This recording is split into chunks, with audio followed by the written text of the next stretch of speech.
warahmatullahi wabarakatuh.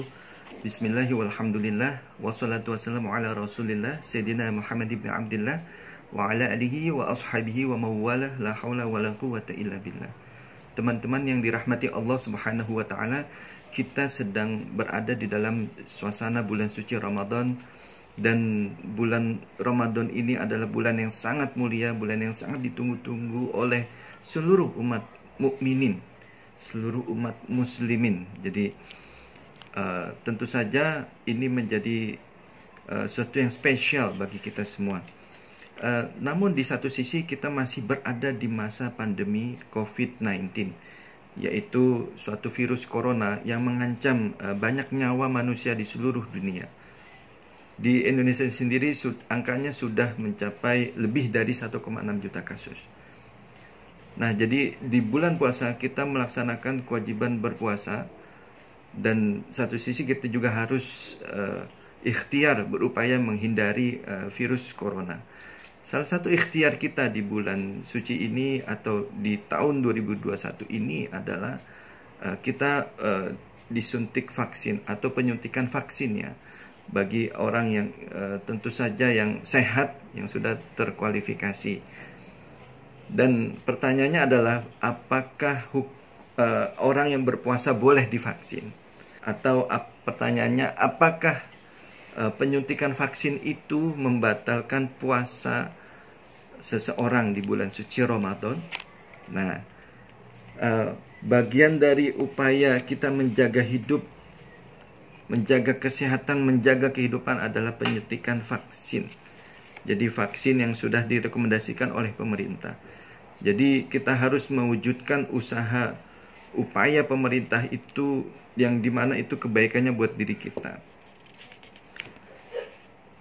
Menurut para alim ulama Jakarta yang tergabung di dalam lembaga Bahsul Masail PWNU DKI, itu pertama kali mendiskusikan persoalan vaksin ini, apakah membatalkan bagi orang berpuasa atau tidak.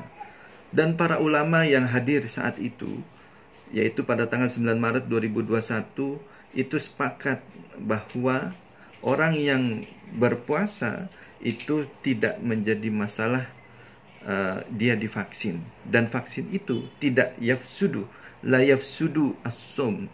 Jadi tidak merusak puasa dan tidak membatalkan puasanya seseorang. Jadi kita memenuhi dua kewajiban sekaligus, kewajiban berpuasa dan kewajiban menjaga kesehatan, menjaga nyawa, menjaga masa depan kita, dan menjaga seluruh kesehatan di sekitar kita. Itu adalah tugas kita sebagai umat muslim, yaitu hifzun nafas. Para ulama berpegangan kepada banyak sekali kitab kuning yang dijadikan rujukan, yaitu diantaranya Minhajul Qawim. Di sini saya tidak akan menyebutkan semua referensinya, itu ada banyak sekali. Salah satunya saja, yaitu ada di dalam kitab Minhajul Qawim.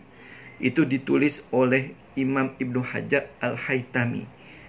Nah, di dalam kitab ini itu disebutkan wa inna ma yafturu bi idkhali ma dzakara ila jawf, yaitu salah satu hanya yafturu berbuka atau batalnya puasa itu biidkhal, itu sebab atau disebabkan. Biidkhal memasukkan, idkhal itu proses kesengajaannya, memasukkan sesuatu, idkhal. Jadi idkhal itu masdar, memasukkan sesuatu madakaro ilal jauf, jadi menuju ke perut. Jadi jauf ini batinul batni, jadi di dalamnya sekali anggota badan kita ada yang namanya perut. Berarti jauf itu adalah batunul insan. Bisyar, tapi dengan syarat masuk batalnya seseorang itu, memasukkannya itu dengan cara apa, ada syaratnya. Jadi apabila masuknya ke jauf itu secara langsung, bisyarti dukhulihi ilaihi, secara langsung masuknya sesuatu kepada jauf itu min manfad, dari futhah. Manfad itu futhah, itu rongga atau lubang atau celah ya.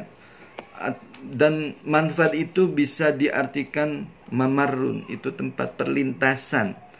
Jadi dengan min manfad itu juga bisa diartikan makhraj, jadi tempat masuk ya, otomatis juga bisa diartikan madkhal, jadi makhraj atau madkhal, jadi lubang manfad, lubang alami ya, lubang alami bukan lubang buatan. Min manfad maftuh, yang terbuka ya secara alami. Kama taqarrara. Wa min thamal la yadurru tashrabul masam. Kalau masuknya ke jof itu lewat mana? Lewat masam, itu lewat pori-pori. Bitathlithil min wa hiya tathaqbul badan. Tathaqbul badan itu lubangnya badannya, pori-pori ya. Tathaqbul badan bidahni, dengan minyak, diolesi minyak misalnya. Wal kuhli, dan celak, memakai celak. Wal ihtisal, dan mandi, misalnya kita mandi gitu, atau menyelam, apakah itu membatalkan puasa? Ini mandi ya, kita tidak membahas menyelam. Falayafturu, maka tidak batal, tidak menyebabkan orang itu berbuka. Jadi kalau masuknya ke jof itu ada dua cara, ada yang min manfaat maftuh atau min manfaat at-tabi'iyah. Jadi min manfaat maftuh kama taqarrara, itu yang menyebabkan batal. Tapi kalau di luar min manfaat maftuh, misalnya lewat pori-pori, atau misalnya lewat selain itu ya, itu tidak membatalkan.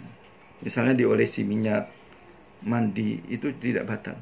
Meskipun air yang menyerap ke pori-pori itu, atau minyak yang menyerap ke pori-pori itu, wa in wasala jaufahu, itu sampai kepada jaufnya, itu perutnya, itu tidak menjadi masalah.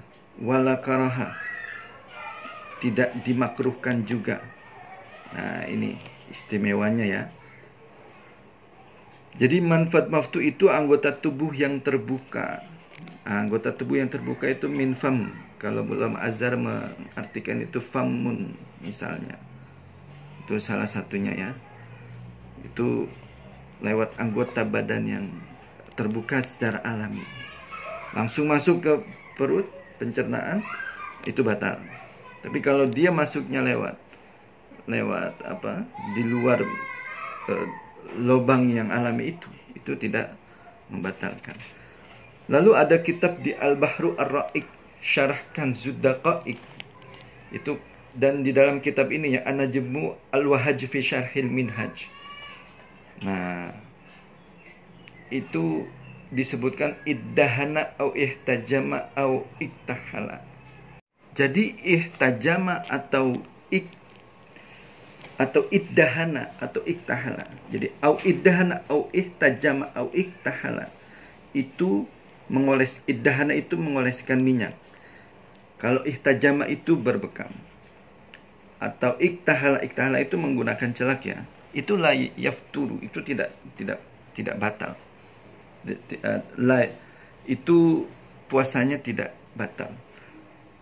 Atau la yuftiru, itu semua tidak membatalkan. Li'annal iddihan ghairu munafid lis-shaumi, karena iddihan atau proses pemolesan minyak itu tidak membatalkan puasa. Wali adami, adanya yang membatalkan puasa baik suratan wa makna. Jadi secara surah dan makna, bentuk dan maknanya itu tidak membatalkan puasa. Secara bentuk puasa dan secara makna puasa tidak membatalkan puasa. Jadi pada intinya vaksinasi atau penyuntikan vaksin bagi orang yang berpuasa di bulan suci Ramadan itu tidak membatalkan puasa. Saya kira itu semoga bermanfaat, dan bagi yang ingin vaksin sementara ia berpuasa maka silahkan. Namun dipersiapkan betul kondisi badannya, kondisi kesehatannya. Baiklah, wabillahi taufik wal hidayah, wabiridha wal inayah. Wassalamualaikum warahmatullahi wabarakatuh.